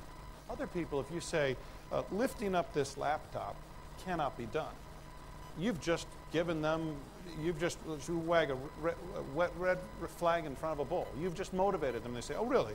I can do that. Different things trigger different things in us. Sometimes opposition, sometimes opportunity, sometimes knowledge. But about these 8 events, you want to be able to say what triggers your achievements, what's the context in the situation, organizationally and situationally, what's happening when this is going on. What you are doing is probably the single most important point. If there is one question that we beat people to death when we do this, is we say, how? How did you do that? And they say, I won my first marathon when I was 21 years old, and it was the best moment of my life. How did you do that? And they go, I don't know, I just won. And they go, no, how did you, what did you do so that you went? Well, I started working out, 8 months ahead of time, and I set target. And what you find is there's actually a very elaborate process they had. They didn't just show up and win the marathon. They had a very elaborate process, and that's what we're trying to get to. So whatever your achievement is, in social, in a religious, in a business, in an academic setting, wherever it comes from, what we want to get to is how do you do what you do? And what's funny about most interviewing that goes on in business is we always talk about what somebody did, and we never talk about how. And when you ask people in organizations what drives them crazy about other people, it's how people do things. The CEO says, the CFO never communicates with me. I go interview the CFO. He goes, I communicate with him all the time. Oh, really? That's interesting. You go back to the CEO and he goes, I want somebody who's going to talk with me, for 10 minutes every morning about the condition of the business and about, our credits and receivables. And you go back to the CFO and he goes, yeah, I know, I don't have time for that though, so I just send him an email. Here's the issue. For the CEO, communication is face-to-face. For the CFO, written memos, fine. Face-to-face, why does he need to see me? It's data. I can give him the data. One person is not right and the other wrong, although you could say if the CEO is not happy, it might be bad for the CFO. But my point is simply that those are issues of work style and communication. That is about how people do things. And what we're trying to get to with achievements is how do you do the things that you do? Some people, for example, come up with brilliant ideas in the midst of a lot of conflict with other people, arguing, debating, sort of fighting, wrestling. That style works for them. For some people, they hate it. They want harmony. Knowing that about yourself is very helpful when you're trying to figure out what sort of business you want to launch and what kind of people you need to have around you. So that's what we're trying to get here. Beginning, context, action, sequence.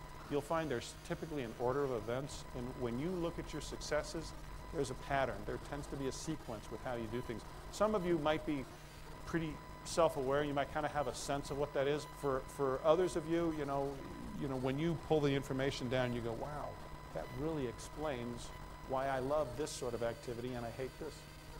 Results, what happened? Why was it important to you? And role, were others involved and how were others involved? These are the things that if you can answer about these events, you will have some huge insight into people. These books can tell you more, but to give you a sample, some sample map patterns, we talk about creating. How do you create? By conceiving, originating, by designing. We have sort of some subcategories here that we pull out of each of these achievements. Here's my last thing. Entrepreneurs and the big successes in the world, I believe, happen with 2 or more people. So let's play a game. Look at these names. Does anybody recognize any of these names? Okay, which one? Paul Allen. And Paul Allen was partnered with Bill Gates. And together they were Microsoft. Most people don't remember Paul Allen, but he was integral, and some people would say he was the brains behind the early goings-on. Nope. Anybody know anybody else? Yes. Larry Page with Sergey? Yeah, Anybody else? Well, let's take a look. So these are the names of the people behind the people, if you will. Paul Allen was with Bill Gates, creating that tiny little juggernaut, Microsoft. Simon Draper is the man behind Richard Branson. A lot of people don't even know he exists. They're actually cousins. Richard Branson, as you might imagine, is not a man with a great attention to detail. He's a fabulous person in terms of creativity. He's a little bit out of control. Simon Draper is very in control of things. Nice pairing. Steve Wozniak is the man behind Steve Jobs. If you watch Dancing with the Stars, he just made a fool of himself on that TV show. But in any event, he was sort of the geek child, and Steve Jobs was the promoter and the entrepreneur with the flair. Larry Page and Sergey, we know, have created the juggernaut of Google. And you probably, this is an ice cream chain, so you may not even know Ben & Jerry's, but it was at one point in time a fairly large ice cream chain. Everybody knew about Ben Cohen, but there was a Jerry Greenfield in the background. And by the way, you know what their first business was? They tried to raise capital to launch a bagel business. They were turned down by everybody. They came back with the same plan, and they put ice cream in it, and people liked it. And so, ice cream business. Go figure. So that's it for now. I want to show you one sort of schematic of how we use the SIMA process when putting together entrepreneurial teams. So we have a fellow up here, Rich. He's really driven to be the best. He loves promoting. One of his achievement stories was getting picked as part of the street cast for some major feature film. I mean, it's a role you don't get played for, but you get to walk by the screen when the big actor's in front. You get to be one of the people that walks behind. He loves being out front, being recognized by the marketplace. When their company does TV interviews, he loves to be the one to do it. Bob is a build, develop, form person. He puts vision, maximizing resources, minding details. You've actually seen some of his achievements today. They're some of the ones that we looked at here. Content, working behind the scenes. These two guys form a pretty good team. What's missing? Well, if you're going to build a company, you need somebody who's a team builder.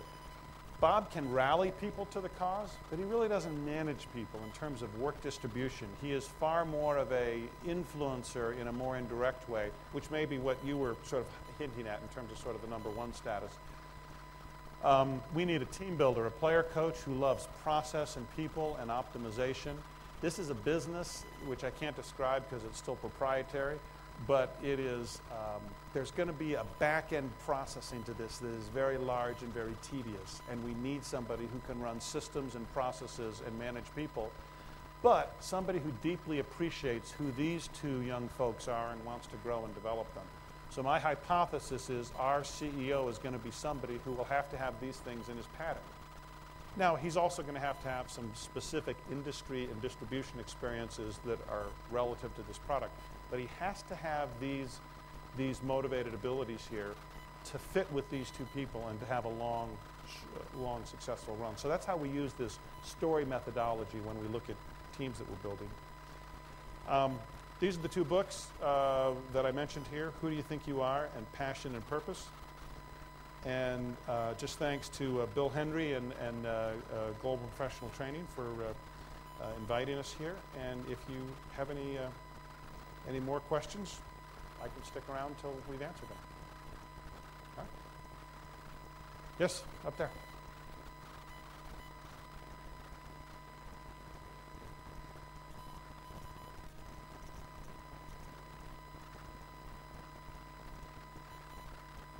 Mm-hmm. Mm-hmm. Mm-hmm. Mm-hmm. Mm-hmm.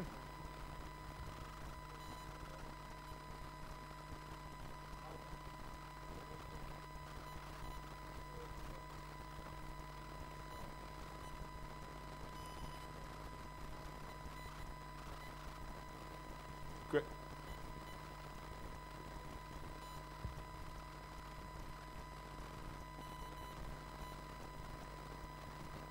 Right. Yeah. Where's everybody who's not young? Yeah. Couple comments. Yes, people in their 60s can do their first entrepreneurial gig. I'm working with a CEO that I recruited into a startup organization who's 64, doing his first startup, and he's actually fabulous at it. However, he's a big-time team builder, so he quickly pulls things in. It really depends on the person's giftedness and their motivational pattern. What's interesting is if a person thinks they can do it by themselves when they're, maybe a better way to say this is, it always amazes me when you think people get sort of old and sort of mature and they have this broad vision and perspective of themselves and other people. I have not found that to be the case, actually. Particularly with people that have strong technology and technical skills. I am amazed at how many, in our area of the country, there's a lot of biotech ventures, and a lot of these sort of lab scientists want to be the CEO. And you have to do this process with them to say, listen, these are some of the discrete skill sets that you have that are good and vital to this business. But managing and leading isn't on this list that you have. We need somebody who brings that. And their idea is, hey, I'm the first person in, or I thought of the idea, I need to be the CEO. And what we try to do that is very helpful is you separate the issue of ownership and equity participation from the role they play in the business. Because being a CEO is a specific set of skills that a business needs. It doesn't mean, hey, I thought up the idea, so that's my job. So I guess what I'm saying is I find that I don't find a greater tendency among older people to be more magnanimous in their view of the necessity of the talents of others.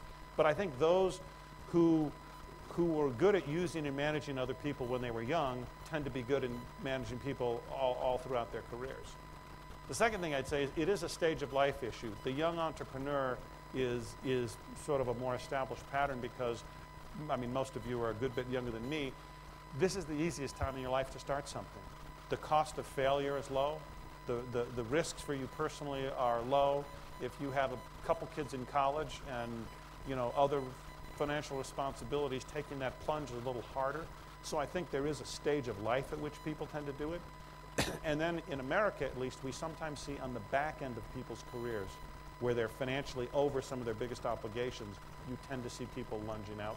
But they still need to go through this process to figure out, in addition to conceiving of an idea, what specific skills do I have that contribute to the organization we're building, and what else do I need to add? So, does that help? Okay. Yes, ma'am.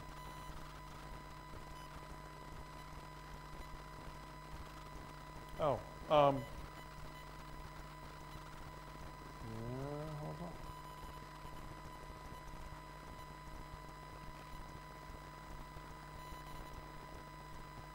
Oops. There we go. Who Do You Think You Are? By Nick Ispister, who's, by the way, a very funny guy as well. And Passion and Purpose by Marlis Hanson. And if you think from what you've heard that you really have, you make the commitment to work through this exercise, I brought a couple copies of this, and I sort of thought in my mind and in my heart, how would I use this? Because I can't, you know, these are expensive, and plus you want to use resources wisely. So I guess if you think you would take this and you would work all the way through it, then take one of these. But if not, or if you'd rather look it up and order the book later, that's fine too. But I do have a limited number here, and I'll leave you to sort of figure out, you know, what you want to do with that.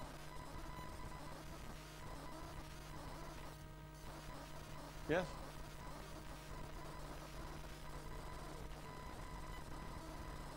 Well, what's the question? Drink milk and sleep late. What the question about, or advice for what? Young entrepreneurs? I think, first of all, I think entrepreneurship is a fabulous and worthwhile pursuit. I think you have to realize that 9 out of 10 fail, that failure is not the end of the world, and that some of the most important things you learn. I've often wondered when people talk about, you know, Bill Gates is so idolized now, and he set up this massive Gates Foundation, and they're dealing with, you know, healthcare issues around the world and all that good stuff. I don't know how good an entrepreneur he is or was, but, you know, they say in the world of surfing, when you put your surfboard in front of a, if you get your surfboard in front of a big enough wave, you can go a long, long way.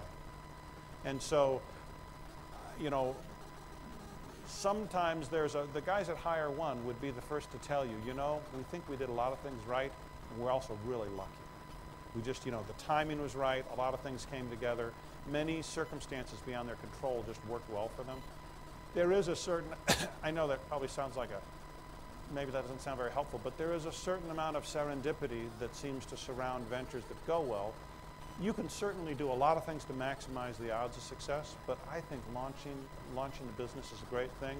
I think you should do it with a team and with some good self-insight.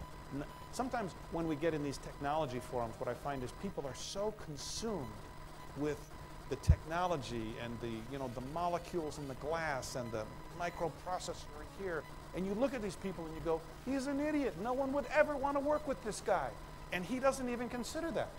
He thinks, I have best idea, best in class. You go, you know what? But you need other people around you to make this work, or it won't work. Most venture capital investors would tell you that many, many good ideas fail. And in fact, some people even say that if you get the right team of people, they'll actually sometimes switch ideas till they find an idea that works. But almost what matters most is if you get the people thing right. Have you ever heard the Jim Collins book, Good to Great? I mean, his whole thing is people first. Get the right people in the organization. And he said, you know, if you have A players, if you have the best people in your organization, you can take a bad idea and you can work with it. You can make it win. And if you have lousy people in your organization, they can screw up any good technology you can come up with. And they have. They have. Go look at any venture capitalist. Look at his throwaway basket. There's some fabulous ideas there. Yes.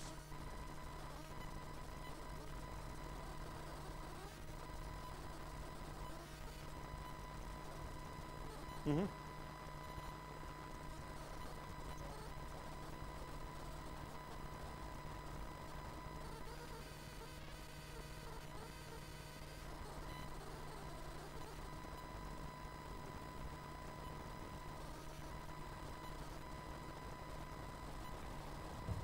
I don't feel I know enough about the environment to comment on that, but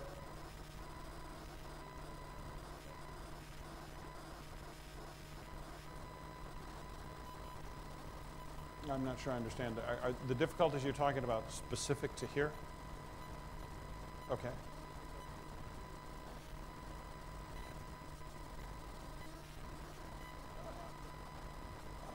I'm sorry, what? Yeah, well, I'm not sure I understand the question still, so pardon me. I'm a little slow here. Yes. Right. You're not an IT exporter here in Jordan. Sure.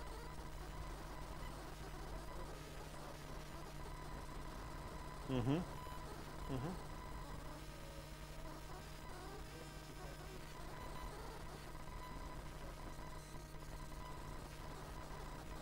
Mm-hmm.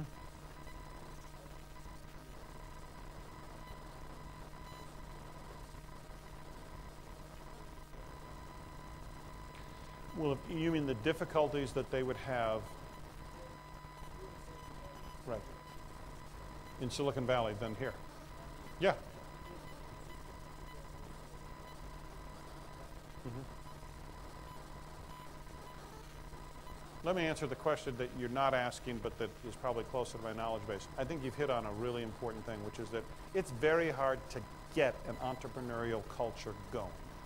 And once they get going, they really can be self-perpetuating. In the United States, 2/3 of all venture capital dollars flow into 2 or 3 major markets. Northern California, what people call Silicon Valley, it's a little broader than that actually.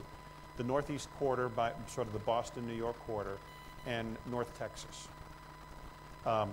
Most of the venture capital dollars get recycled again and again in the same area. Why is that? Because entrepreneurs are people who take risks. So when they have money and they're willing and they're going to invest, do you think they're willing to take risks? Yeah. If everybody is, like my father's a wonderful guy, but he's a retired IBM manager. He's not a risk taker. He's not going to go risk, you know. So there's a sense in which Jordan is at the very hardest stage, and yet I think the most critical stage of making the mental and emotional commitment to saying, we want the success to happen here. And in fact, when you have an A team, when you have a good team, and you have a good concept, and you have potential investors, you know, sometimes you'll find they'll say, hey, we'll do that business, but we want you to move to Paris, and we'll invest in it there. And you know, sometimes it becomes a very hard drawing line, and some of these entrepreneurs have been through these things where they say, no, I want to do it in my hometown. I want to do this here. Sometimes it may cost you the opportunity with some investors, but I think eventually you might find, you know, that you can get that local success, that local syndicate of investment. Sometimes a university or government-sponsored fund is the way you generate this. In Connecticut, we actually Connecticut has an interesting reputation as an affluent state, but in truth, we lose a lot of our entrepreneurial businesses to Boston and New York because there's more money centered there, and the investors say, you know, we don't want to drive out there, it's too far. Which sounds stupid, but you know, it's like when they have the checkbook. So we have set up it's a quasi-government fund, and it invests in business, but the business has to be physically located in Connecticut because we want to grow those companies here. Hire One, the example that I gave was in the Connecticut borders, but they got enough momentum that they were basically telling investors, you know, we're going to do it here in this town, and the investor said, we don't like the town, and they said, well, we're going to do it with somebody else then, and then they all came back and said, okay, we'll still invest.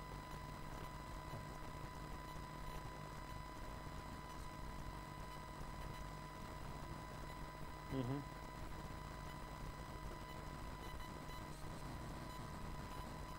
Right, right.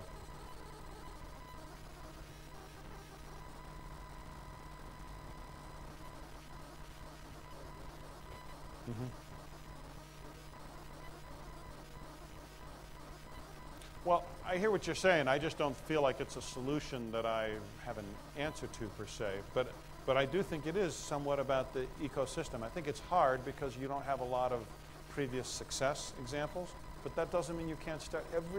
Every corner of the world that has, India is the most recent newcomer to this game, and they started basically just doing back office work for others. I mean, that's how some people do it. You end up being the back office outsourced solution until you have enough assets and resources and the intellectual capital of the people.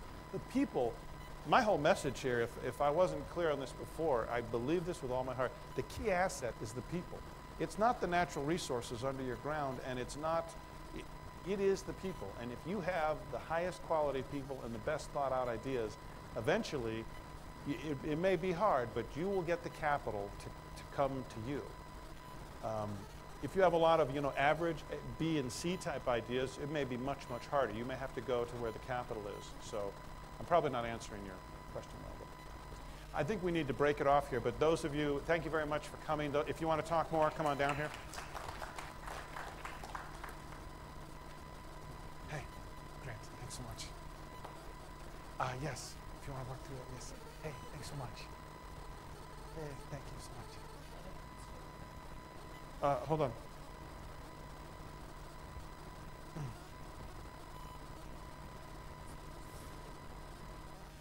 You know what?